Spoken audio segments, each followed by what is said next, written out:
Friday. I've got a fun one for you. Okay, my name's Robbie Samuels, and I'm a virtual event design consultant. I'm a Zoom producer. I do online emceeing, and here is the fun thing that I want to talk to you about today on this incredible, finally, end of the week day. So, I don't know if you've noticed this, but there is this option in Zoom where you can mirror or not mirror yourself. And you may have played with around with this. So for instance, when I have Zoom on, I'm always mirrored, which means the numbers behind me are backwards for me. But whether I mirror or don't mirror, I can't change what you see.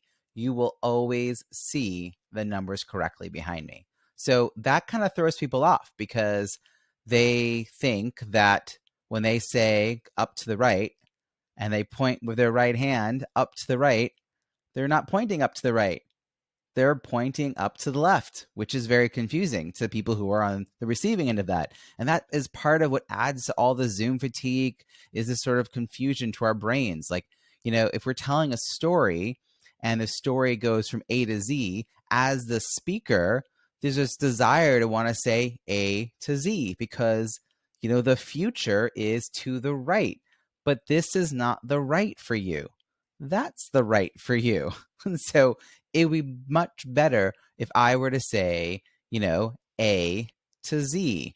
Or I could say things like, at the beginning of a business, you need to have product market fit.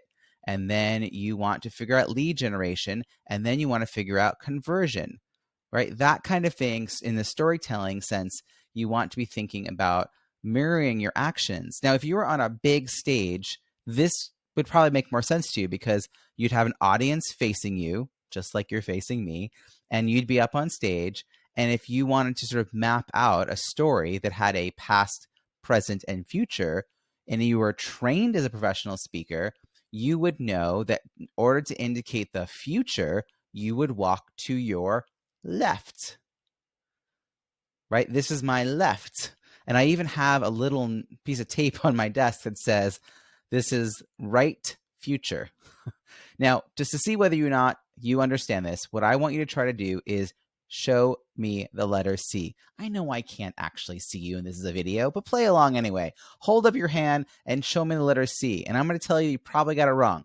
The good chance you got it wrong just now because you used your left hand. Because this is what you see, the letter C. But while I see the letter C on my side, what are you seeing? You're seeing the opposite. This is not a C. This is a C.